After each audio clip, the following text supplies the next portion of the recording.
ना बहुत बहुत मेहनत के बाद, बहुत डीप स्टडी के बाद, बहुत सारे ट्रांसलेशंस को पढ़ने के बाद, बहुत सारे इतिहास को खंगालने के बाद, हिस्ट्री को जांचने के बाद आपके बीच में इस टॉपिक को हम ला पाए हैं। दोस्तों, special message on good Friday and resurrection day.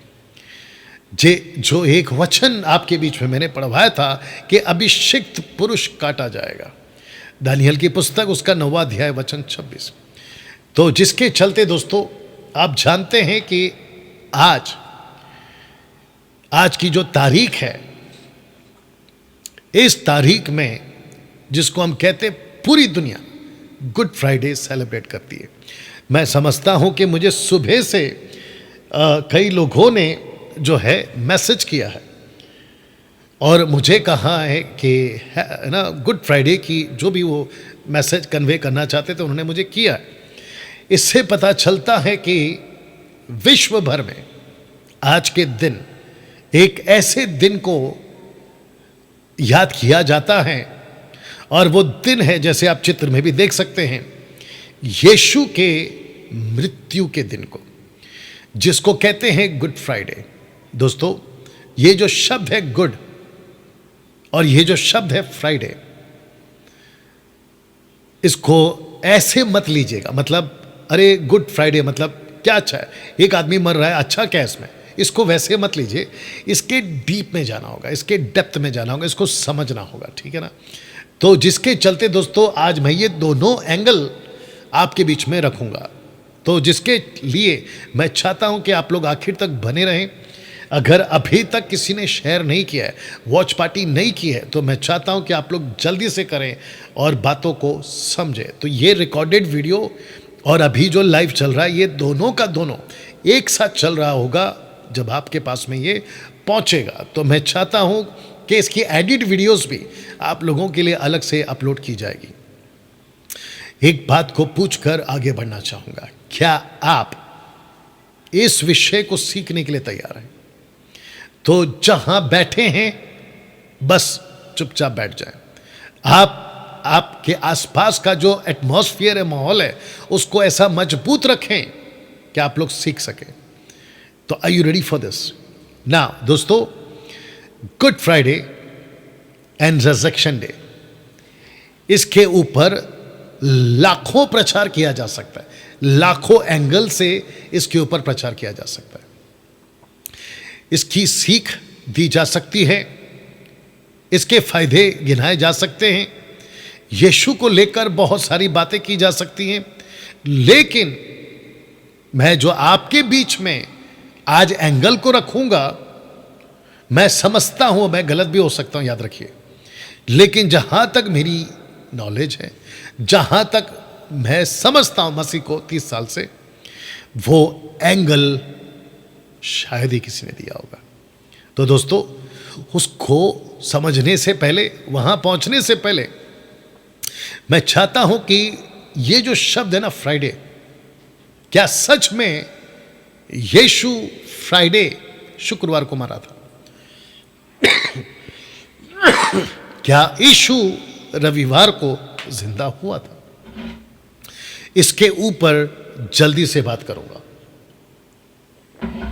तो जिसके चलते ये चित्र यानी कि ये पोस्टर आपके लिए रखा हूं, लिखा है कि पहले 3 रात और 3 दिन के कॉन्सेप्ट को समझना होगा, जो कि टोटल मिलाकर होते हैं 72 आवर्स,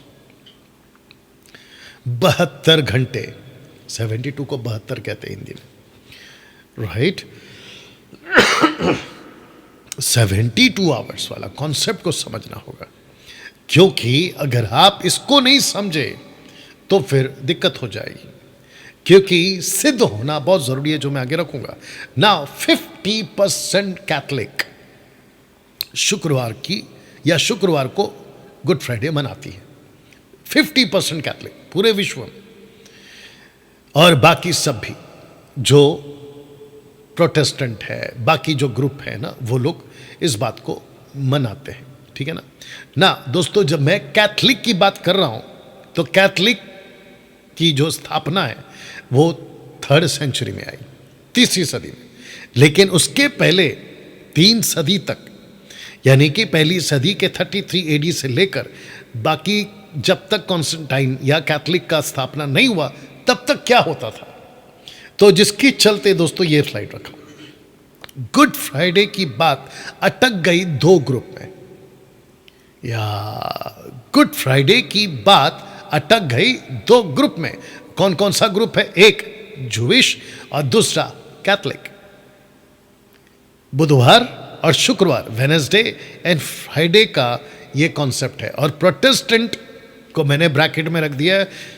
आपको पता है कि प्रोटेस्टेंट का मतलब होता है, मार्टिन लूथर ने जब से अलग किया है उसके बाद से वो जो संविधान जिस किसी भी कंट्री का जो हॉलीडेज या फेस्टिवल का जो डे आता है उसके हिसाब से उनको मनाना पड़ता है। लेकिन परमेश्वर के लोग होने के नाते, परमेश्वर के दास दासी होने के नाते आपका और मेरा फर्ज है कि हम बारीकी से बातों को समझे, जांचे। तो जिसके चलते दोस्तों ये चित्र, ये पोस्टर आपको समझाने के लिए कि टोटल 3 सदी तक, जब तक कैथोलिक की स्थापना नहीं हुई थी, तो लोग क्या करते थे और किसको फॉलो करते थे? जूविश के हिसाब से, यहूदियों के हिसाब से ना। दोस्तों कुछ कहते हैं कि यीशु मसीह शुक्रवार को मरे, कुछ में से 50% तो कैथोलिक है, और जो जूविश की बात को समझते हैं या स्टडी करते हैं उनके हिसाब से यीशु मसीह बुधवार को। तो ये बुधवार और शुक्रवार का पेंच, मैं रिपीट कर देता हूं, बुधवार और शुक्रवार का पेंच फंसा हुआ है।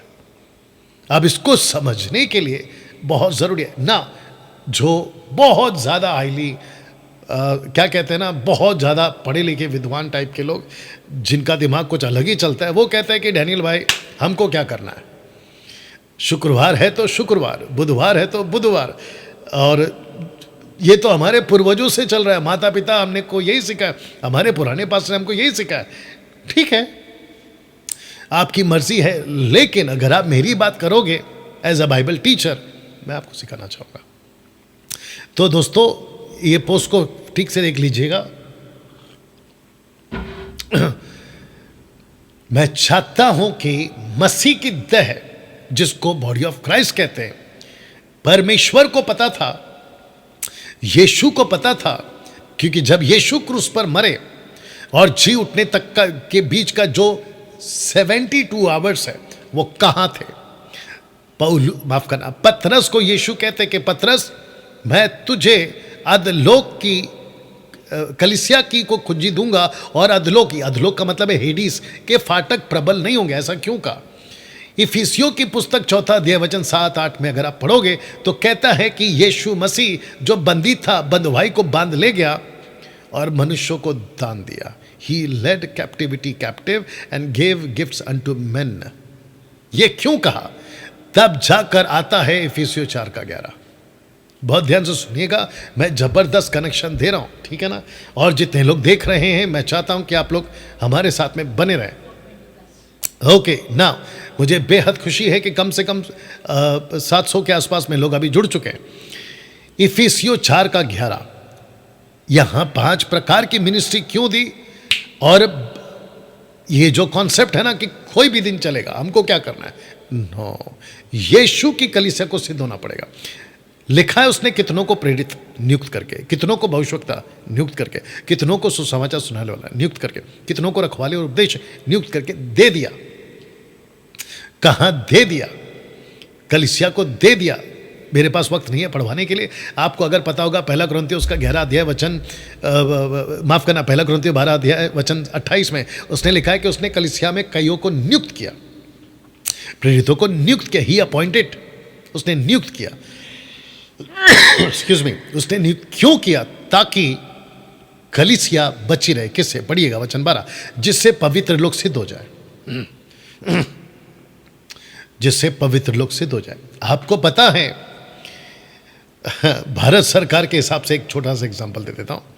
भारत सरकार अगर अपने किसी के बच्चे को पूछती है, आपका डॉक्यूमेंट्स बन रहा है, आपका आधार कार्ड बन रहा है, आपका राशन कार्ड बन रहा है, आपका इलेक्शन कार्ड बन रहा है, आपके बाप का नाम बताओ, बोला कुछ भी लिख दो साहब, चलेगा? नहीं चलेगा। अच्छा ठीक है, रमेश लिख दो, स्पेलिंग बताओ। रमेश में अगर एक भी स्पेलिंग गड़बड़ हो गई, सुरेश में, संतोष में, सलीम में, सलमान में, या जो भी आपके पिताजी का नाम है, अगर घर के एड्रेस में भी अगर सरनेम में भी ऊपर नीचे हो गया, वो रिजेक्ट हो जाता है। सोच के देखिए, मसीह की दया खुद को यीशु की कलीसिया कहती है। परमेश्वर पिता जो इतना परफेक्ट है, परमेश्वर पिता जो सिद्ध है, अगर उसकी जानकारी हम ठीक से ना रखें तो मतलब क्या हो गया? कोई मना रहा है शुक्रवार को, कोई मना रहा है बुधवार को, कोई मना रहा है कब, कोई अच्छा पौलुस का एक स्टेटमेंट उठा के बोल देते हैं, हर दिन जो जिसको मानना है माने, क्योंकि जो दिन मानता है वो परमेश्वर के लिए मानता है। ठीक है, जैसे सिक्के के दो पहलू होते हैं, वो एक पहलू है, तो ये पहलू भी तो है ना कि सिद्ध हो जाओ, सिद्ध हो जाए। जब आपके पास में चीजें रखी हैं सिद्ध होने के लिए, तो दिक्कत क्या है? स्टडी करो और सिद्ध हो जाओ। तो लिखा है कि जिससे पवित्र लोग सिद्ध हो जाए, सेवा का काम किया जाए, मसीह की दया उन्नति पाए। वाह, वचन 13, जबकि हम सब के सब विश्वास परमेश्वर के पुत्र की पहचान में एक ना हो जाए, सिद्ध मनुष्य ना बन जाए, मसीह के पूरे डील डॉल तक ना बढ़ जाए। तो दोस्तों, ये सब बताता है कि मसीह की देह को सिद्ध होना पड़ेगा ना। जब बात कर रहे हैं 3 रात 3 दिन की, तो यीशु खुद कहते हैं, जब यीशु खुद कहता है कि 3 रात 3 दिन, आइए देखते हैं कहाँ कहाँ का है। मरकुस की किताब उसका 8वां अध्याय वचन 31 में, वह उन्हें सिखाने लगा, मनुष्य के पुत्र के लिए अवश्य है कि वह बहुत दुख उठाए, पुरनीय महायाजक शास्त्री उसे तुच्छ समझकर मार डाले और वह 3 दिन के बाद जी उठे। मत्ती की किताब उसका 16 अध्याय वचन 21 में कहता है, उस समय से यीशु अपने चेलों को बताने लगा कि मुझे अवश्य है कि यरूशलेम को जाऊं, पुरनियों और महायाजकों शास्त्रियों के हाथ से बहुत दुख उठाऊं और मार डाला जाऊं और तीसरे दिन जी उठूं, ऑन द 3rd डे। मत्ती की किताब उसका 27 का 63 में ये शास्त्री फरीसी है जो यीशु का स्टेटमेंट दे रहे हैं कि उसने ऐसा कहा था, उस बरमाने वाले ने, यानी कि यीशु को बरमाना वाला कह रहे हैं। क्या कहा था ये सुनते, हे महाराजा, हमें स्मरण है कि उस बरमाने वाले ने अपने जीते जी कहा था। किसने? यीशु ने। क्या कहा था? कि मैं 3 दिन के बाद जी उठूंगा। इमाउस के रास्ते में जब बात चल रही थी, तो इमाउस के 2 लड़कों ने या पुरुषों ने यीशु को क्या कहा ये सुनते, परंतु हमें आशा थी कि यही इज़राइल का छुटकारा देने वाला होगा, और इन सब बातों के सिवाय इस घटना को पूरे हुए 3रा दिन है। आप खुद देख लीजिए ना, 3 3 3 3। तब जब यीशु ने खुद कहा 3 रात 3 दिन, तो आपको और मुझको भी इस वचन के हिसाब से मानकर चलना होगा। 3 रात 3 दिन ना। दोस्तों, एक जबरदस्त कनेक्शन है जो आपके बीच में मैं देना चाहूँगा, और आशा करता हूँ कि जितने फेसबुक और यूट्यूब पर मुझे देख रहे हैं, आप लोग सीख रहे हैं, कुछ समझ रहे हैं। वापस आधा हो गया। एनीवे, नाउ एक जबरदस्त कनेक्शन आपके बीच में दे रहा हूं दोस्तों, और वो है योना और मनुष्य का पुत्र यानी यशुआ। मनुष्य का पुत्र यशुआ, 3 days कॉन्सेप्ट, 3 days कॉन्सेप्ट। तो इसको आपको बता देता हूं। देखिए, योना का जो वचन है 1 का 17 जो कि पढ़वाऊंगा, और मत्ती का किताब यानी मनुष्य का पुत्र जो है उसका जो कॉन्सेप्ट है वो है मत्ती 12 का 40, मैथ्यू 12:40 ना। दोस्तों, सबसे पहले मत्ती की किताब के हिसाब से हम पढ़ना चाहेंगे जो कि 40 तक है, बट मैं 38 से पढ़वा देता हूं। आइए सुनते हैं। लिखा है मत्ती उसका 12 का 38 में, इस पर कितने शास्त्री फरीसियों ने उससे कहा, हे गुरु, हम तुझसे एक चिन्ह देखना चाहते हैं। हम तुझसे एक चिन्ह देखना चाहते हैं। अरे उसको तो दे दो कम से कम, ये वाला। हाँ, हम तुझसे एक चिन्ह देखना चाहते हैं। वो ठीक है, तब तक के लिए, तुम आने तक रहते हो यहाँ पे। या कुछ 1 हफ्तों से मेरा गला ठीक नहीं था दोस्तों, लेकिन अब जाकर मैं कम से कम आप लोगों से बात कर पा रहा हूँ, ये बड़ी बात है। या एनीवे, परमेश्वर महान है और वो सहायता करता है।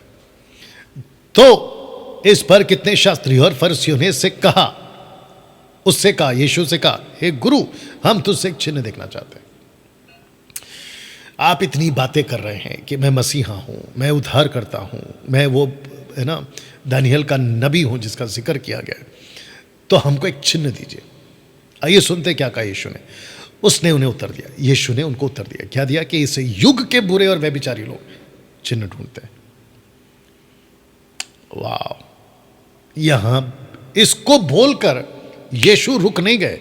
फिर कहते हैं परंतु यूनस भविष्यवक्ता के चिन्ह को छोड़ कोई और चिन्ह उनको ना दिया जाएगा। एक्सक्यूज मी, उनको ना दिया जाएगा। तो यीशु यहां पे एक चिन्ह की बात करते हैं और वो कहते हैं कि यूनस का मतलब होता है योना द प्रॉफिट। मैं उसका स्टेटमेंट आपके बीच में रख दे रहा हूं जो योना के बारे में यीशु जी कह रहे हैं। आइए सुनते हैं।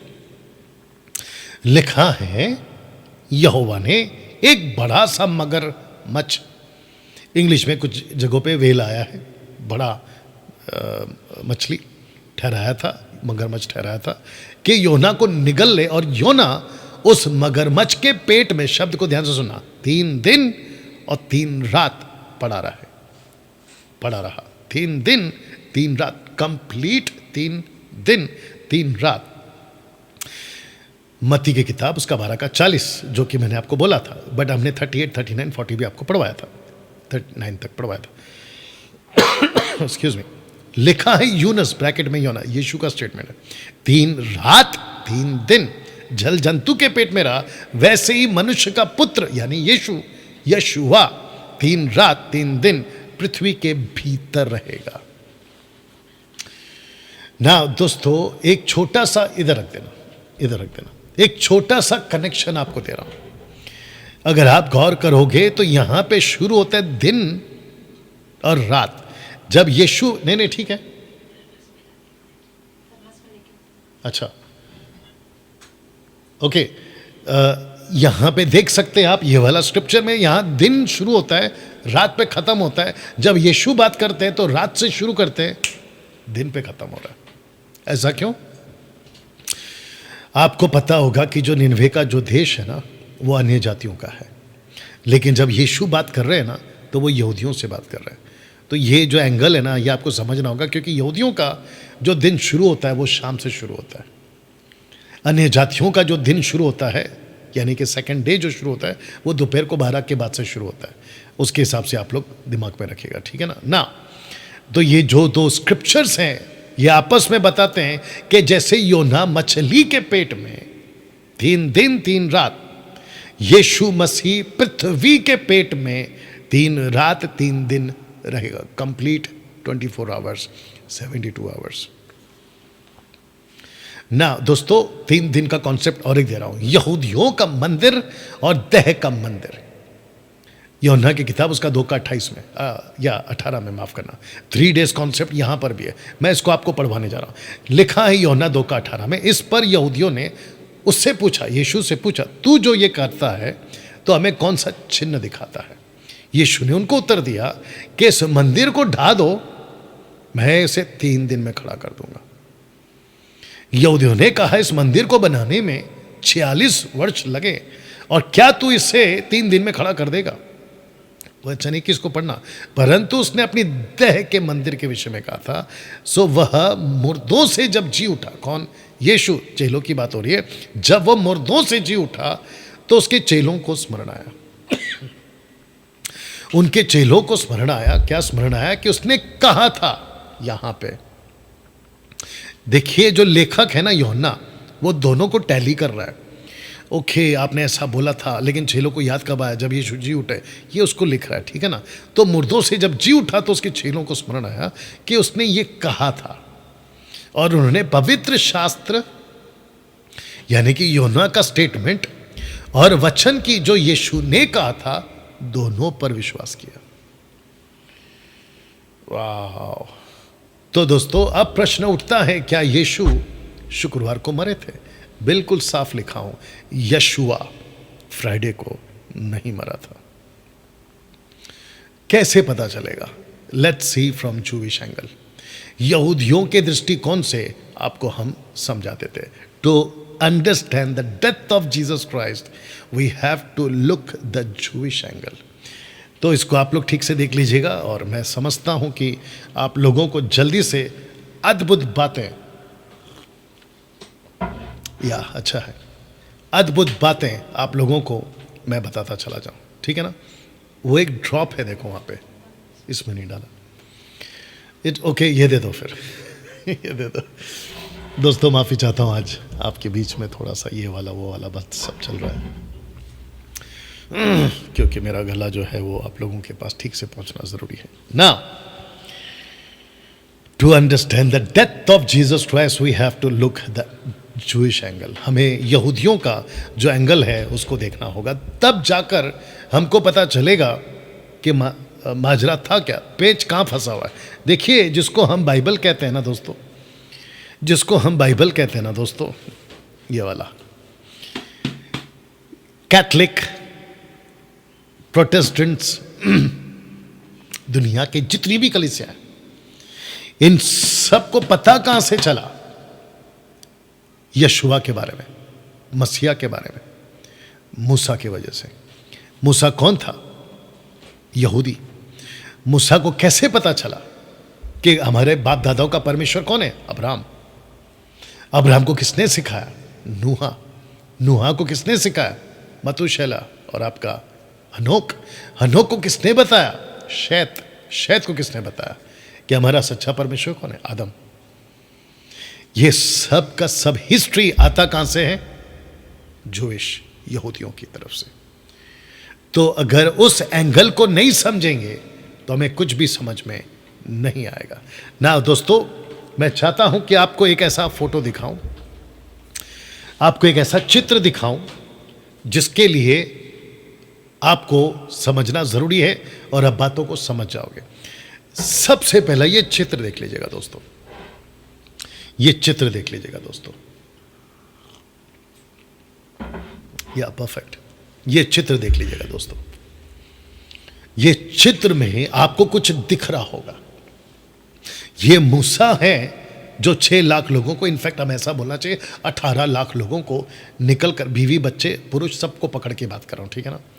जब निकला था तो एक ऐसा महीना था साल का जिसको पहली बार परमेश्वर इजरायलियों को डिक्लेयर करता है कि इस महीने से अब तुम्हारी गिनती, अब तुम्हारा इतिहास, अब तुम्हारी हिस्ट्री मानव जाति को बताई जाएगी। इस महीने से मैं चीजों को काउंट करना शुरू करूंगा। तो यीशु के मरने का समय जिसको परमेश्वर ने रखा, जिसको आज हम समझ पा रहे, द पासओवर लैम्ब, फसह का मेमना, उस फसह का मेमना की बात पहली बार यहां पे हुई थी। और जितने अभी देख रहे हैं, मैं उन सभी को कहना चाहता हूं, बाइबल को छोड़ दीजिए आप, कैथलिक की बाइबल, प्रोटेस्टेंट की बाइबल, जूइश की बाइबल को छोड़ दीजिए आप जाकर बाकियों को पूछिए, दूसरे के किताबों में जाके ढूंढिए, हिस्ट्री में जाइए, विकिपीडिया में जाके ढूंढिए, आपको पता चल जाएगा कि इस प्लैनेट के ऊपर एक ऐसी घटना घटी थी इजिप्ट में, जो 7 वंडर में से एक आता है। वहां पर एक आदमी घुसा था, 80 साल का बुड्ढा, जिसका नाम है मूसा, मोसेस। और कैसी दहशत के साथ और कैसी तबाही के साथ उसने 430 साल की गुलामी में लोगों को, जिसको रखा गया था, कैसे शान के साथ में बाहर निकाल कर लेकर आया। ये उस बात की घटना के वक्त में परमेश्वर ने उन लोगों को कहा था कि जैसे मैं तुमको इजिप्ट की 430 साल की गुलामी से छुड़ा रहा हूं, एक दिन पूरे मानव जाति को मैं एक मेमने के लहू से पूरे मानव जाति को छुड़ाऊंगा। तब जाकर ये लहू वाला मैंने जो है चित्र आपके लिए रखा है ताकि मैं उसका कनेक्शन दे सकूं। दोस्तों, जितने मेरे विश्व के हिंदू, मुस्लिम, बौद्धिस्ट, पारसी जो भी सुन रहे हैं आप लोग, बहुत ध्यान से सुनिएगा। यीशु का लहू ईसाइयों के लिए नहीं बहा है मात्र। यीशु का लहू ईसाइयों की जागीर नहीं है, उनकी खुद की ओन प्रॉपर्टी नहीं है। यीशु का लहू मानव जाति के लिए बहाया गया। अगर इसको समझ गए ना, मानव जाति का उद्धार यूं हो जाएगा। और क्योंकि बात निकली है मानव जाति के उद्धार की, तो मैं लगे हाथ आपको बताता चलूं कि यीशु मसीह ना तो वो खुद और ना डैनियल राज और ना मसीह के बाइबल को जानने वाले किसी का धर्म परिवर्तन नहीं करते। हम बात कर रहे हैं अनंत काल के जीवन परिवर्तन की। अगर इसको समझ गए तो ये जो आजकल चल रहा है ना मसला, ये खत्म हो जाएगा।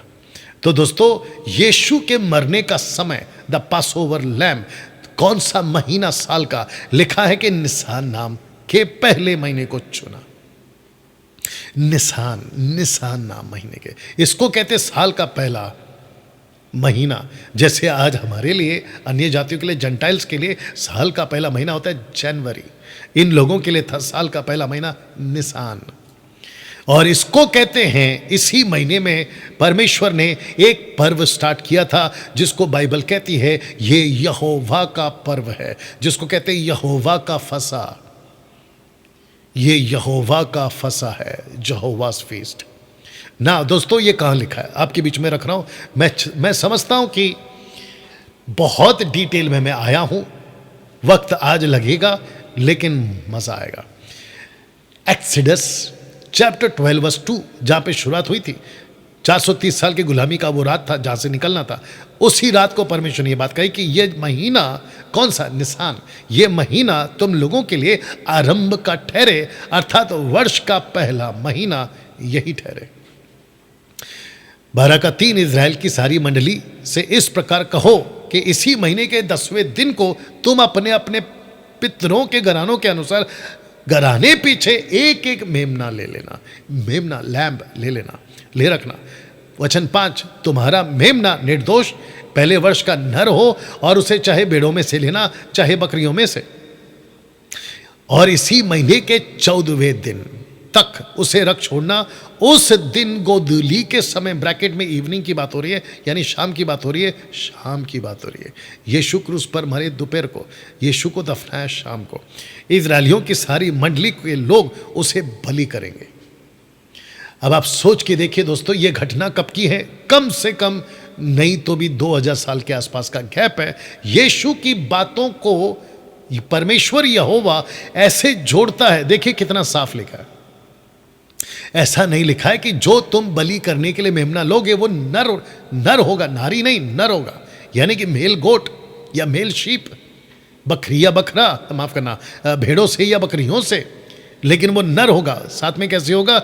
निर्दोष, जिसमें किसी प्रकार का कोई कलंक नहीं है। यीशु मसीह इस प्लेनेट पर ना उसने शादी की, ना उसने शारीरिक संबंध बनाए, ना वो शराब पीता था, ना वो गालियां बकता था, बाइबल बिल्कुल साफ कहती है, ना वो झगड़े करता था।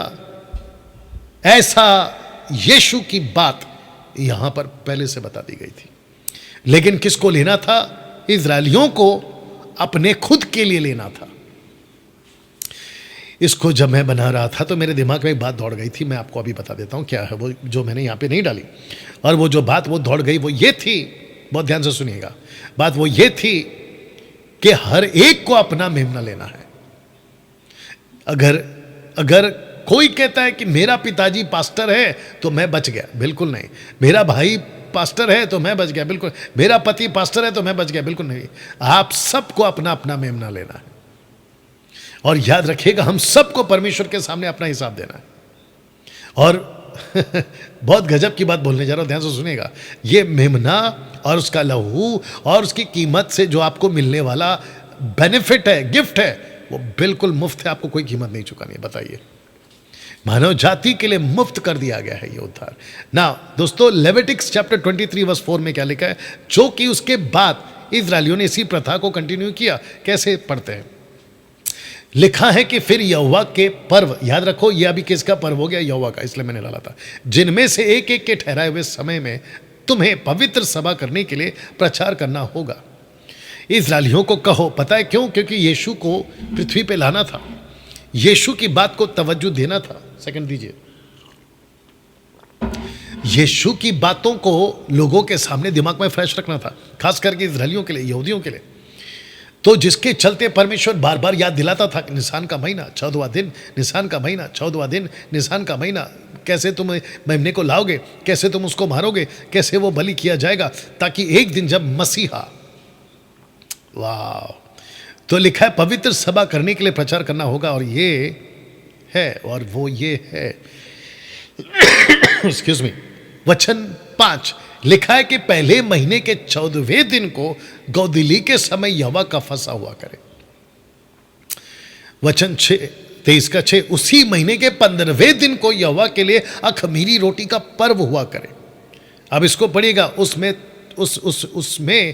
तुम 7 दिन तक अख़मीरी रोटी खाया करना। इसको कहते हैं कि जो फेस्टिवल था जूइश का, ये जो लेंथ थी इसकी, जो वो पर्व चलता था, ये टोटल 7 दिन का चलता था, जिसमें से 2 दिन आते थे सबात के। जी हाँ, 2 दिन आते थे सबात के बीच में। एक आता था हाय सबात और दूसरा आता था रेगुलर सबात, यानी कि बड़ा सबात, और एक आता था सामान्य सबात। इसके ऊपर बहुत सारी बातें हैं जो कि मैं अभी इसको यहाँ पे नहीं डाल सकता, फिर कभी प्रभु अगर अगुवाई करता है तो हम लोग देखेंगे। लेकिन आपके दिमाग में आपको अभी से बता दूं कि ये कॉन्सेप्ट था ना। आइए देखते हैं कि न्यू टेस्टमेंट में इसको कैसे कहा चेलों ने। मरकुस की किताब उसका 14:12 में, अख़मीरी रोटी के पर्व के पहले दिन जिसमें फसह का बलिदान करते थे, उसके चेलों ने उससे पूछा, तू कहाँ चाहता है कि हम जाकर तेरे लिए फसह खाने की तैयारी करें? तू कहाँ चाहता है कि हम तेरे लिए फसह खाने की तैयारी करें? वाह! जबकि ये खुद मेमना, ये खुद वो मेमना है। लेकिन चेलों को कैसे पता? क्योंकि वो प्रथा परमेश्वर चाहता था। मूसा को कहा बराबर प्रचार करो, यहोशू को कहा बराबर प्रचार करो, सबको कहा कि ये प्रथा तब तक चलती रहेगी जब तक मेरा परफेक्ट मेमना यानी कि ईसा मसीह पृथ्वी पर यीशुआ आ नहीं जाता, तब तक तुम ये प्रचार करते रहोगे। और फाइनली वो दिन आ गया ना दोस्तों। यूहन्ना 13:1 में, फसह के पर्व से पहले जब यीशु ने जान लिया कि मेरी वो घड़ी आ पहुंची है, जगत को छोड़कर पिता के पास जाऊंगा, तो अपने लोगों से जो जगत में थे जैसा प्रेम वो रखता था, अंत तक वैसा ही प्रेम रखता रहा। इसका मतलब ये है कि यीशु मसीह पृथ्वी पर आया अपनी मर्जी से। यीशु मसीह पृथ्वी पर आया अपने खुद के त्याग को स्वीकार कर कर। और यीशु को पता था कि मैं वो मेमना हूं। यीशु को पता था कि मैं वो फसह का मेमना हूं जो मुझे मरना। लिखा है कि मेरी घड़ी आ पहुंची है। दोस्तों, इससे और साफ, इससे और इतना सटीक, दूध का दूध और पानी की पानी की तरह पारदर्शी संदेश और क्या हो सकता है पूरे मानव जाति के लिए कि एक मसीहा पैदा हुआ है। वो चाहे हिंदू हो, सिख हो, ईसाई हो, बुद्धिस्ट हो, पारसी हो, आदिवासी हो, दुनिया के जितने भी धर्म जाति हो, इन सब के लिए एक मसीहा पैदा हुआ था आज से 2024 साल पहले। न्यूज़पेपर में आपने देखा होगा ना, गुड फ्राइडे, टेलीविजन पर नेशनल चैनल गुड फ्राइडे, बड़ी बड़ी जिसको कहते हैं ना पारंपरिक churches, religious churches, good Friday, सड़कों पर गुड फ्राइडे, पड़ोसी क्रिश्चियन है तो उनके मुंह से गुड फ्राइडे। लेकिन दारू पीकर कौन सा गुड फ्राइडे होता है? पाप का जीवन जीकर कौन सा गुड फ्राइडे होता है? गुड फ्राइडे का अगर असली मतलब ही नहीं समझे तो फिर गई भैंस पानी में ना। दोस्तों, एक एंगल और देता हूं क्योंकि मुझे आपको 3 रात 3 दिन का कॉन्सेप्ट समझाना है। यहूदियों के हिसाब से ये जो सप्ताह होता था वो कुछ ऐसा होता था।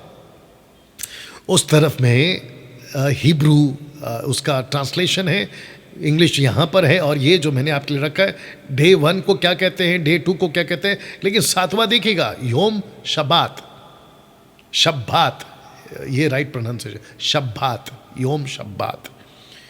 नाउ इन सब का शुरू कहाँ से होता था? दिन लिखा, याद रहे, यहूदियों का दिन शुरू होता है शाम से। जी हाँ, शाम से 6 PM ऑनवर्ड्स, शाम से ना। दोस्तों, एक ये वाला पोस्टर अगर आपको याद होगा, आपने देखा होगा ये पोस्टर, तो लिखा है कि निसान महीने के 7 दिन अख़मीरी रोटी का पर्व, 11वां दिन, 12वां दिन, 13वां दिन, 14वां दिन, 15वां, 16वां, 17वां, और इन सब के ऊपर मैंने आप जूम करके आप लोग बाद में देख लीजिएगा। और जितने MMB के लोग हैं, मसीह जनता के लोग हैं, आप लोगों को इसकी PDF व्हाट्सएप ग्रुप में मिल जाएगी आज रात को, राइट? तो जिसके चलते दोस्तों ये सब कुछ, और जिस जिस जगह पे मैंने स्टार बनाया येलो से, उसके हिसाब से आपको जो है ये बातों को देखना होगा, ठीक है ना?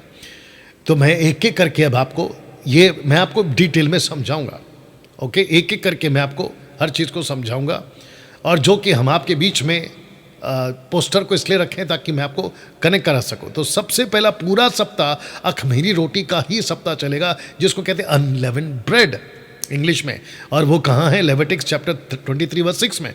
ना दोस्तों, सबसे पहला हम बात करेंगे 13वें दिन की। हम बात करेंगे 13वें दिन की। ना दोस्तों, 13वें दिन पर क्या हुआ था? उस यहोवा के फसह के उस पूरे हफ्ते के 13वें दिन पर क्या हुआ था?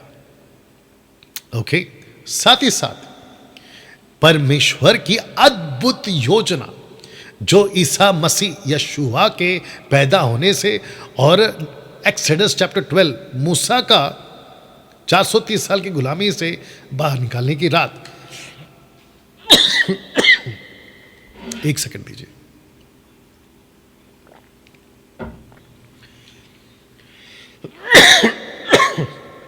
या ठसका।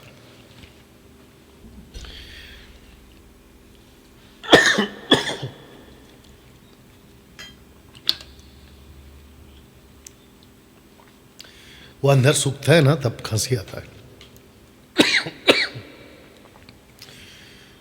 या कुछ सेकंड रुकना पड़ेगा मुझे।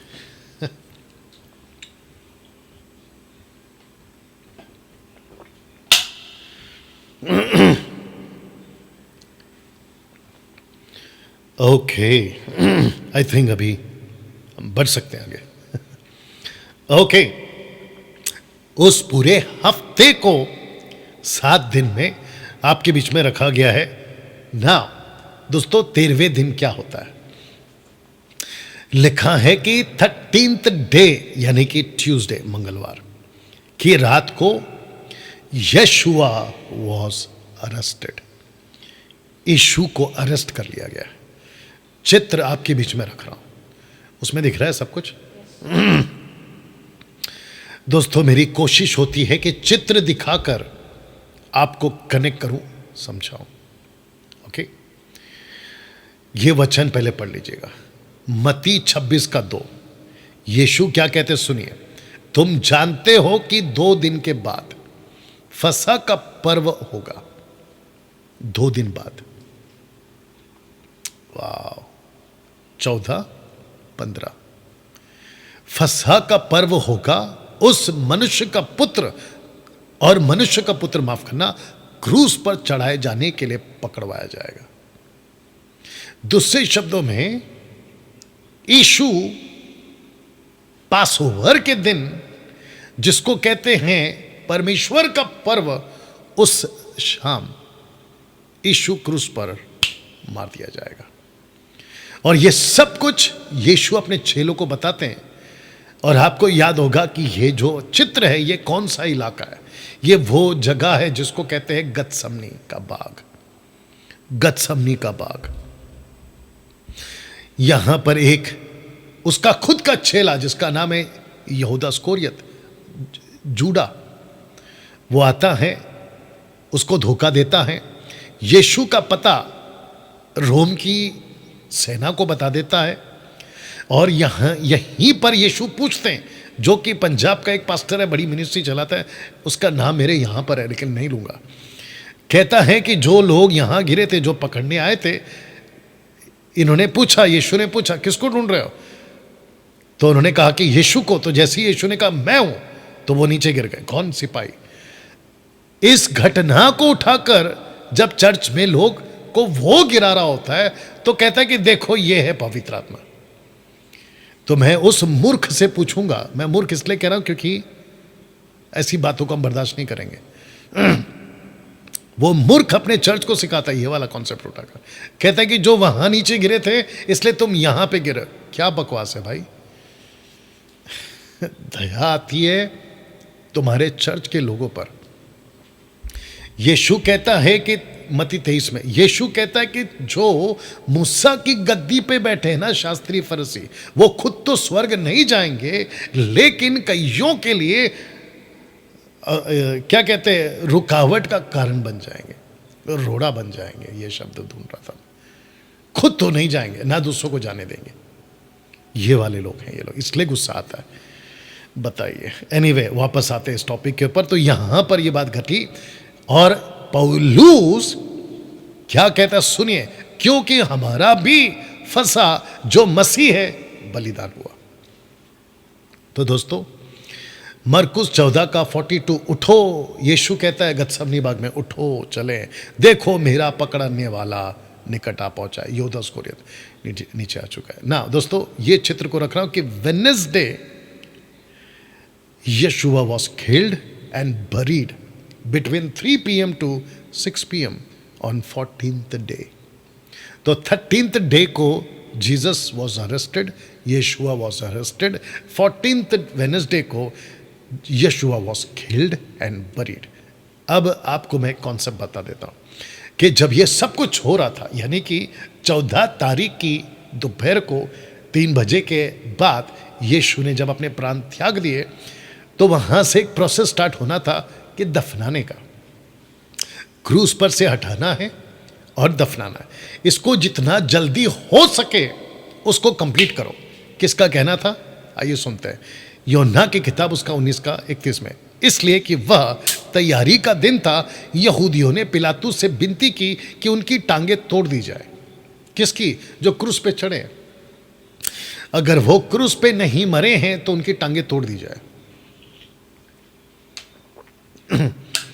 आपको शायद नहीं पता है कि 2 डाकू नहीं मरे थे, उनकी टांगे तोड़ी गई। लेकिन जब यीशु की टांगे तोड़ने आए तो यीशु तो ऑलरेडी मर चुका था। एली एली लमा सबक्तनी, तूने मुझे क्यों छोड़ दिया? फिर उसने कहा इट इज फिनिश, फिर उसने प्राण त्याग दिया। याद आ गया। लेकिन जैसे ही यीशु के पास आए टांग तोड़ने के लिए, तो उन्होंने बोला ये तो मर चुके हैं, अब इनका टांग क्यों तोड़े, तो उनको निकालो ऐसे ही। तब जाकर ये बात प्रोफेसी पूरी होती है कि उसकी एक भी हड्डी नहीं तोड़ी गई। कितना सटीक और कितना एक्यूरेट है, जिसको पौलुस भी जिक्र, माफ करना, पतरस भी दोहराता है, दाऊद भी दोहराता है। एनीवे, अब जरा देखिएगा, और वे उतारे जाएं ताकि सब्बत के दिन वे क्रूस पर ना रहे, क्योंकि वह सब्बत का दिन और बड़ा दिन था, जिसको कहते हैं हाय सब्बत, बड़ा दिन, बड़ा सब्बत। उसी हफ्ते की बात हो रही है। ये जो सब्बत है ना, ये एक पर्व का हिस्सा है, एक फेस्टिवल, जूइश फेस्टिवल का एक हिस्सा है, जिसमें 2 हफ्ते में 2 बार सब्बत आए। एक है हाई सब्बत और एक है रेगुलर सब्बत, जो कि सैटरडे होता है। एनीवे ना दोस्तों, ये चित्र रख रहा हूं। Yeshua was crucified and buried on Wednesday before sunset, क्योंकि नेक्स्ट डे 15th आता है और वो आता है हाई सब्बत। और हाई सब्बत के दिन Yeshua was resting in the graveyard, जिसको कहते हैं पृथ्वी के अंदर। ये चित्र आप ये देख लीजिएगा। 15th हाई सब्बत, 16th कोई सब्बत नहीं है, 17th को रेगुलर सब्बत। और साथ ही साथ आप देख सकते हैं कि डे 1, डे 2, डे 3, क्योंकि यीशु ने साफ कहा था कि जैसा यूहन्ना मछली के पेट में था 3 रात 3 दिन, मैं भी पृथ्वी के पेट में रहूंगा 3 रात 3 दिन।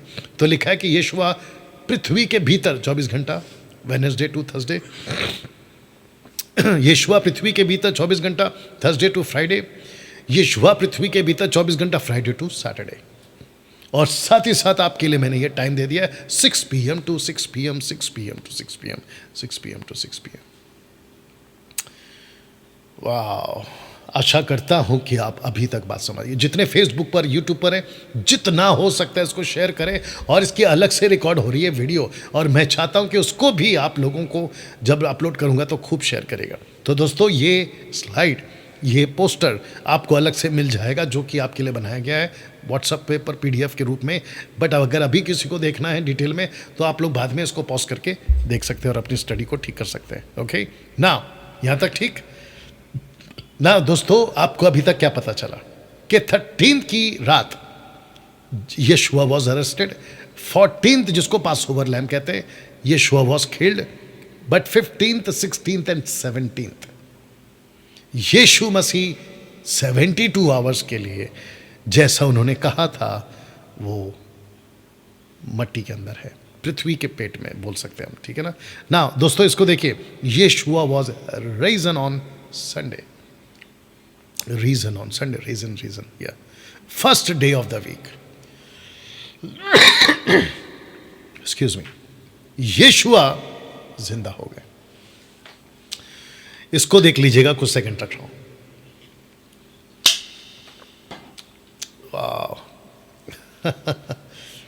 यीशुआ वॉज रिजन ऑन संडे। दोस्तों ये बात तो पक्की है कि सबत के बाद, वो चाहे जंटाइल का कैलेंडर हो या जूइश का कैलेंडर हो, दिन आता है संडे।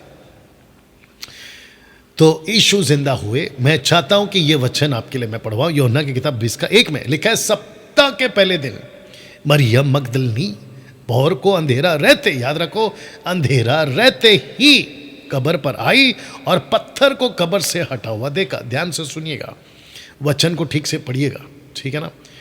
अभी तक सूरज नहीं उगा है, अभी तक सूरज बाहर नहीं आया। दूसरे शब्दों में पृथ्वी गोल घूमती है, वो मैं उस एंगल में नहीं जाऊंगा, लेकिन सूरज अभी तक नहीं उगा है और इनके लिए अभी तक सुबह नहीं हुई, अभी भी अंधेरा है इस वचन के हिसाब से। और यीशु जो जी उठे हैं, क्योंकि उन्होंने कहा था कि आफ्टर 3 days, 3 दिन के बाद, वचन के हिसाब से मत्ती 28:6 में स्वर्गदूत कहते हैं कि वह यहां नहीं है, परंतु अपने वचन के अनुसार जी उठा है। तो मेरा क्वेश्चन ये है दोस्तों, आज पूरी दुनिया यीशु मसीह के पुनरुत्थान, माफ करना, मृत्यु की दिन को और पुनरुत्थान के दिन को जानती है, मानती है। आपने हमेशा यही कहा है लोगों को कि यीशु सुबह सुबह जी उठे। नो, यीशुआ जिंदा हुआ रात को, लेकिन चेलों पे प्रकट हुआ सुबह। कैसे बोल सकते डैनियल भाई? देखो साफ लिखा है, अंधेरा रहते, अंधेरा रहते। सप्ताह के पहले दिन, ये सप्ताह का पहला दिन कौन सा है? सबत के बाद का पहला दिन कौन सा था? संडे। मैं आपको बता चुका हूं, आपको लिस्ट बता चुका हूं। ताज्जुब, बिल्कुल ताज्जुब। मसीह मंथन के लोगों, आपके लिए भी ताज्जुब, ऑफकोर्स आपके लिए भी ताज्जुब। मसीह जनता आपके लिए ताज्जुब, ऑफकोर्स ताज्जुब। मैं खुद के लिए ताज्जुब, जी हाँ, मेरे लिए भी ताज्जुब। हम पढ़ते थे, सुनते थे, क्यों पता है? क्योंकि हमको संस्था का चश्मा पहनाया गया था। हम संस्था के हिसाब से बाइबल को पढ़ रहे थे, लेकिन बाइबल को बाइबल के हिसाब से पढ़ेंगे तो दूध का दूध और पानी का पानी हो जाता है। तो यीशु जी उठे थे रात को ही, क्योंकि 24 घंटे के हिसाब से 24 × 3 72 आवर्स खत्म होता है रात को ही। और यीशु जी उठे थे अपने वचन के हिसाब से, लेकिन चेलों पे कब प्रकट हुए? दिन में, सुबह। इनफैक्ट इमाउस के रास्ते पे कब दिखाई दिए लड़कों को? दिन में। पतरस को कब दिखाई दिया? दिन में। मैरी मैगदलीन को कब दिखाया? सुबह सुबह। लेकिन यीशु जी उठे थे रात को। एनीवे, ना दोस्तों, आपको एक कनेक्शन देता हूं। आपको याद होगा कि इसी पर्व में परमेश्वर एक पूला की बात करता है। पूला तो लिखा है, कौन है पहली उपज का पूला, जिसको इंग्लिश में मैंने लिखा था, अगर आपने देखा होगा, फर्स्ट फ्रूट। फर्स्ट फ्रूट, ये एक फेस्टिवल था। आइए इसको पढ़ते हैं। लेविटिक्स चैप्टर 23:9। फिर यहोवा ने मूसा से कहा, वचन 9 में, वचन 10 कहता है, इस्राएलियों से कहा, आइए सुनते हैं, कि जब तुम उस देश में प्रवेश करो जिसे यहोवा तुम्हें देता है, और उसमें के खेत काटो, मतलब जब तुम्हारी फसल उगे और जब तुम उसको काटो, ध्यान दीजिएगा, बहुत ध्यान दीजिएगा, तब अपने अपने पके खेत की पहली उपज का पूला, ये वाला, ये पूला, गठरी, गट्ठा, लिखा है कि अपनी अपनी पहली उपज का पूला याजक के पास ले आया करना। वचन 11 पढ़िए। वह कौन? याजक। उस पूले को यहोवा के सामने ऐसे हिलाएगा, ऐसे हिलाएगा कि वह तुम्हारे निमित्त ग्रहण की जाए। ध्यान दीजिएगा, आपको अपनी पहली उपज को एक गठरी बनानी है, जिसको कहते हैं हिंदी में पूला। उसको लेना है, याजक को देना है। याजक तुम्हारे बदले में परमेश्वर के पास जाएगा और उसको ऐसे हिलाएगा। किसको? इस पूला को, इसको। वाह, इंटरेस्टिंग। ये क्या है? अब इंटरेस्टिंग पार्ट ये है कि कब करना है इसको, इसको कौन से दिन करना है। Are you ready for this? और इसका कनेक्शन यीशु के रिजरेक्शन से कैसे? लिखा है कि वह उसे विश्राम दिन के दूसरे दिन हिलाए। इसका मतलब क्या है कि आपका जो पूला है, आपको उसको सैटरडे नहीं करना है, आपको उसको करना है संडे, विश्राम दिन के बाद। विश्राम दिन के बाद दूसरे दिन हिलाना है। तो दोस्तों, ये पूला कौन है? लिखा है, परंतु सचमुच, पौलुस कहता है, परंतु सचमुच मसीह मुर्दों में से जी उठा है, जो सो गए हैं उनमें पहला फल हुआ। पहला कुरिन्थियों 15:20 में। और आपको यह चित्र याद होगा जो मैंने हल्का सा आपके लिए रखा है, और वो चित्र क्या कहता है कि जब मरियम, मैरी मैगदलीन यीशु को छूने आ रही थी, तो यीशु ने क्या कहा था कि मुझे मत छुओ, मैं अभी तक पिता परमेश्वर के पास नहीं गया हूं खुद को दिखाने। इसका मतलब क्या है? इसका मतलब यह हुआ कि यीशु मसीह पूरे मानव जाति के लिए, पूरे मानव जाति जब मुर्दों में से जी उठेगी, तो यीशु मसीह वो पहला पूला होगा, जिसको कहते हैं पहला फल। परमेश्वर ने पर्पसली रखा था इसको, ताकि इसका कनेक्शन यीशु के साथ में। और कौन से दिन उठाएंगे उसको, हिलाएंगे? On the day of Sunday, यानी कि पुनरुत्थान के दिन, यानी कि सबत के बाद। और पौलुस कहता है कि यीशु मसीह हमारा वो पूला है। दोस्तों, अभी तक कैसा लगा? और मैं समझता हूं कि यहां 400 और वहां पर 480, यानी कि ऑलमोस्ट 900 लोग, आप लोगों को ये अभी तक बात कैसी लगी? क्या कभी इस एंगल से आप इस बात को समझे? परमेश्वर का धन्यवाद हो कि वो आपको और हमको ऐसी बातों की खुराक या भोजन वो हमको खिला रहा है ना। दोस्तों, मैं बहुत जल्दी गुड फ्राइडे की बात आपके बीच में रखूंगा, और वो एक ऐसा एंगल है जिसको मैं समझता हूं कि गुड फ्राइडे के लिए, मैं गुड फ्राइडे इसलिए कह रहा हूं क्योंकि यही चल रहा है, यही भाषा समझ में आएगी। पहले भारत में जो मैं जहाँ रहता हूँ उसको बॉम्बे कहते थे, तो तब हम बॉम्बे कहते थे। अब इसको बदलकर मुंबई कर दिया गया, तो हम मुंबई कहते हैं, कन्वे करने के लिए। एक्सक्यूज मी, इसको देख लीजिएगा पहले। तो सबसे पहले बात करते हैं यीशु के पुनरुत्थान की। कौन सा एंगल टच कर रहा हूं देख लीजिएगा, और वो एंगल है ब्लड एंगल, यीशु के लहू का एंगल। इब्रानियों 10:1 में, क्योंकि व्यवस्था जिसमें आने वाली अच्छी वस्तुओं का प्रतिबिंब पर उनका असली रूप नहीं, तो जितने सेक्रीफाइस होते थे वो असली नहीं थे, परफेक्ट आना बाकी था। इसलिए उन एक ही प्रकार के बलिदानों के द्वारा जो प्रतिवर्ष अचूक चढ़ाया जाता, मतलब विदाउट फेल चढ़ाए जाते थे, पास आने वाले को कदापि सिद्ध नहीं कर सकती। नहीं तो उनका चढ़ाना बंद क्यों ना हो जाता। अगर सब के सब ठीक हो जाते, सिद्ध हो जाते, तो सैक्रिफाइस बंद हो जाता। लेकिन आपको बता दूं, सैक्रिफाइस उस दिन बंद हो गया जिस दिन परफेक्ट लैम्ब आ गया। इसलिए कि जब सेवा करने वाले एक ही बार शुद्ध हो जाते, तो फिर उनका विवेक उन्हें पापी ना ठहराता, परंतु उनके द्वारा प्रतिवर्ष पापों का स्मरण हुआ करता है। इस कारण वह जगत में आते समय कहता है कि बलिदान और भेंट तूने ना चाही, पर मेरे लिए एक देह तैयार किया। होम बलियों और पाप बलियों से तू प्रसन्न नहीं होता। तब मैंने कहा, देख मैं आ गया हूँ। पवित्र शास्त्र मेरे विषय में लिखा है, पवित्र शास्त्र में यीशु के बारे में लिखा है, ताकि वे परमेश्वर तेरी इच्छा पूरी करो। अब प्रश्न उठता है कि यहाँ तक एक देह का इंतजार हो रहा था, तो क्वेश्चन है कि वो देह कौन है? जी हाँ दोस्तों, देह कौन है? और वो देह है यीशु मसीह। इब्रानियों 10:10 में, इसी इच्छा से हम यीशु मसीह के देह को एक ही बार बलिदान चढ़ाए जाने के द्वारा पवित्र किए गए।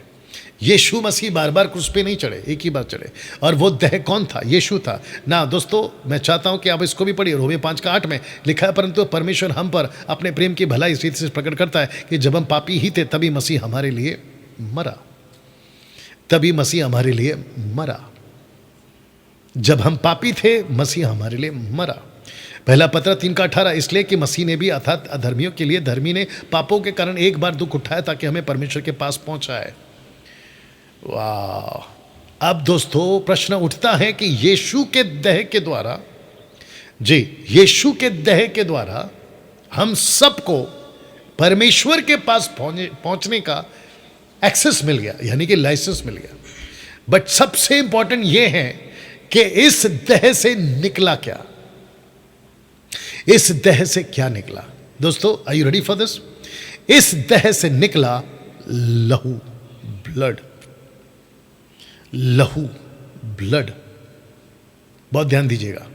लहू, ब्लड, यीशु का लहू। तो लिखा है understanding the blood concept. I ready for this ना दोस्तों? आगे रखने से पहले मैं आपको बता दूं कि पूरे प्लैनेट में दो तरह के लोगों के पास में लहू है, एक एनिमल, दूसरा ह्यूमन।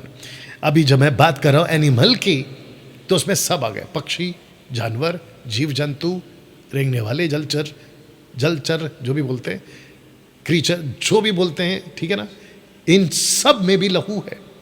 दूसरा लहू किसके पास है? इंसानों के पास। पक्षी, मछली, इनको भी पकड़ लीजिए आप। लेकिन आपको पता है कि इन दोनों में से एक है प्रेशियस ब्लड। तो इसको पहली बार आपके कानों में ये आवाज जा रही होगी कि एक होता है एनिमल ब्लड, दूसरा होता है ह्यूमन ब्लड, तीसरा आ गया precious blood.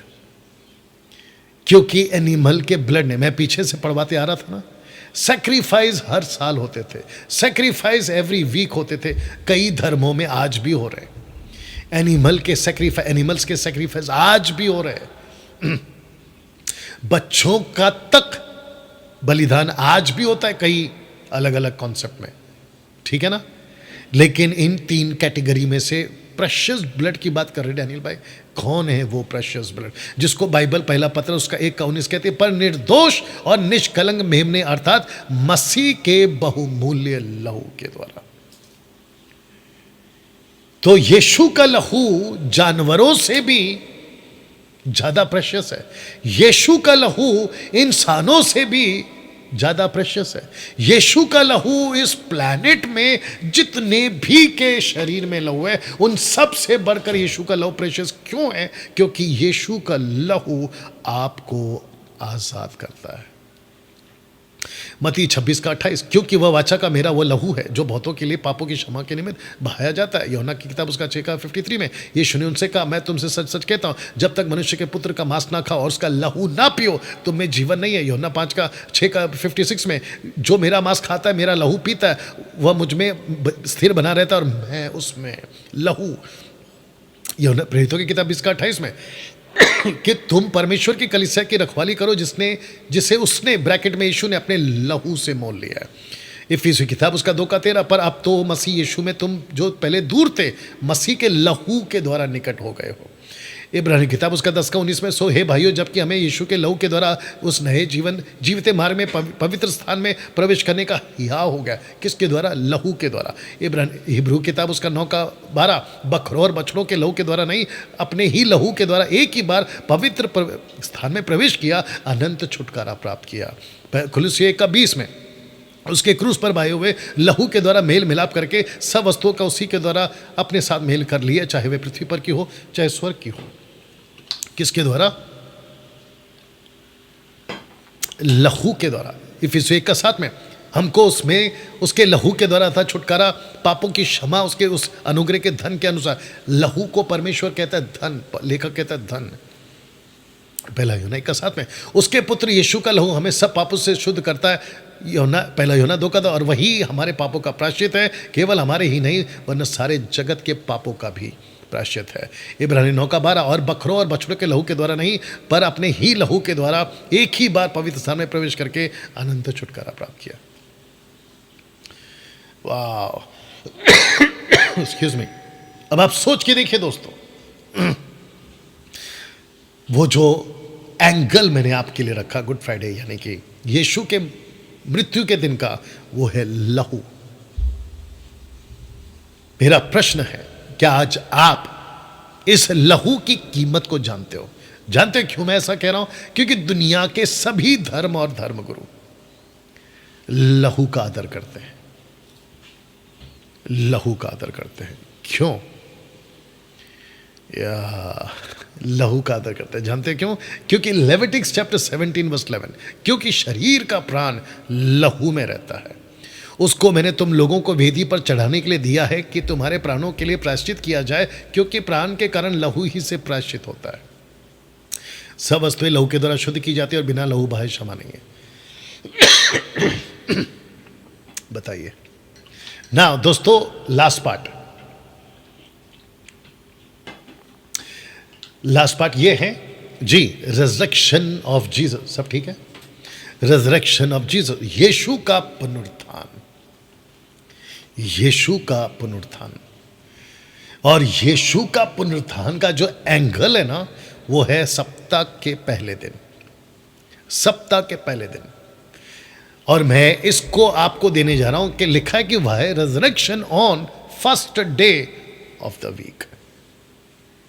First day angle आपके बीच में, जैसे मैंने गुड फ्राइडे का एंगल लिया ब्लड के लिए, अब मैं रिजरेक्शन का एंगल ले रहा हूं फर्स्ट डे से। फर्स्ट डे क्यों, जल्दी से बताता हूं। मरकुस उसका 16 का 2, सप्ताह के पहले दिन। मरकुस 28 का 1 में सबत के दिन के बाद, सप्ताह के पहले दिन।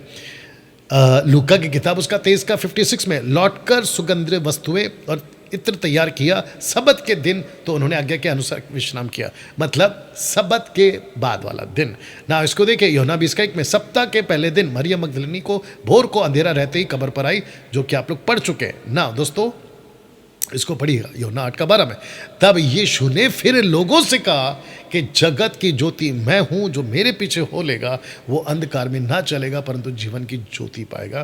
तो लिखा है कि जो जगत की ज्योति, जगत की ज्योति क्यों, यानी ब्रैकेट में, और फर्स्ट डे का एंगल क्या है? जगत की ज्योति और फर्स्ट डे का एंगल। और यीशु ने क्यों कहा मैं जगत की ज्योति हूं? इसका फर्स्ट डे से क्या कनेक्शन है? I you ready for this? Okay, दे रहा हूं। क्या बनाया था यशुआ ने फर्स्ट डे? सृष्टि जब बन रही थी, क्या बनाया था पहला दिन? लिखा है उत्पत्ति 1:3 में, उत्पत्ति नहीं डाला हूं लेकिन ये उत्पत्ति 1:3 है। तब परमेश्वर ने कहा उजियाला हो, उजियाला हो गया। तो फर्स्ट डे, जब सूरज भी नहीं था, चांद भी नहीं था, तारे भी नहीं थे, पृथ्वी पर किसी प्रकार का कोई मशाल, कोई आग, लाइट, कुछ नहीं था, इलेक्ट्रिक की कोई चीज नहीं थी, तब इस पृथ्वी पर जब अंधेरा था तो परमेश्वर ने कहा उजाला हो। और यीशु क्या कहता है? मैं जगत की ज्योति, मैं रखूंगा कुछ वचन को, और ज्योति चमकती है कहां? अंधेरे में। यीशु को पहले दिन क्यों जिंदा किया गया? सृष्टि के पहले दिन ज्योति क्यों बनाई गई? कनेक्शन देखिए आप। यूहन्ना 1:4 क्या कहता है सुनिएगा। उसमें जीवन था, वो जीवन मनुष्य की ज्योति थी, सच्ची ज्योति जो हर एक मनुष्य को प्रकाशित करती है, जगत में आने वाली थी, यानी कि यीशु की बात हो रही है। वह जगत में था, यानी यीशु जगत में था, जगत उसके द्वारा उत्पन्न हुआ। दुख की बात यह है कि जगत ने उसे नहीं पहचाना। इसको सिखाते वक्त, जितने देख रहे हैं अभी, इसको सिखाते वक्त कम से कम पौने 900 के आसपास जो लोग जुड़े, मैं आपको पूछ रहा हूं कि यीशु जगत की ज्योति, यानी कि तुम्हारी ज्योति है। डैनियल भाई, मैं तो हिंदू हूं, मैं तो मुस्लिम हूं, मैं तो पारसी हूं, मैं तो ये हूं, मैं तो क्रिश्चियन से कोई मतलब नहीं है। क्योंकि मैं बात कर रहा हूं इंसानों की, ठीक है ना। तो लिखा है कि वो जगत में था, और जगत में जो ज्योति थी, वो लिखा है वो मनुष्यों की ज्योति थी। ऊपर पढ़ लीजिए। दुख की बात यह है कि उस वक्त में नहीं पहचाना। आप जब देख रहे हैं तो मेरा क्वेश्चन ये आपसे, क्या आपने आज पहचाना? या फिर आप भी इनकी तरह, उनकी तरह कर दोगे कि अरे भाई हम तो ये हैं, हम तो वो हैं, ये तो हमारा नहीं है, ये तो इनका है, हमको क्या पड़ी? बिल्कुल नहीं, गलत। आप फिर अंधकार से कभी छुटकारा नहीं पा पाओगे। यूहन्ना 1:12 कहता है, जिन्होंने उसे ग्रहण किया उसने उन्हें परमेश्वर के संतान होने का अधिकार दिया, अर्थात उन्हें जो उसके नाम पर विश्वास रखते हैं। वाह, एक मौका इस गुड फ्राइडे के टाइम, और जो कि ठीक 2 दिन बाद, यानी कि ऑन संडे, मैं आपके बीच में फिर लाइव आऊँगा फिजिकल चर्च जो मुंबई में होता है, वहाँ से आपको मैं फिर कुछ बातें को रखूँगा। लेकिन अब ख़त्म करने से पहले मैं चाहता हूँ कि इस यीशु पर विश्वास करें और उस परमेश्वर के बेटा बेटी बन जाएं, उस ऑलमाइटी गॉड के बेटा बेटी बन जाएं जिसने ये पूरी दुनिया बनाई है। और जिसने मानव जाति को बचाने के लिए ये खूबसूरत योजना, एक्सक्यूज मी, ये खूबसूरत योजना बनाई। ब्लड एंगल आपका गुड फ्राइडे का, फर्स्ट डे एंगल आपका ईस्टर संडे का, और ये फर्स्ट फ्रूट कौन है? आपका यीशु।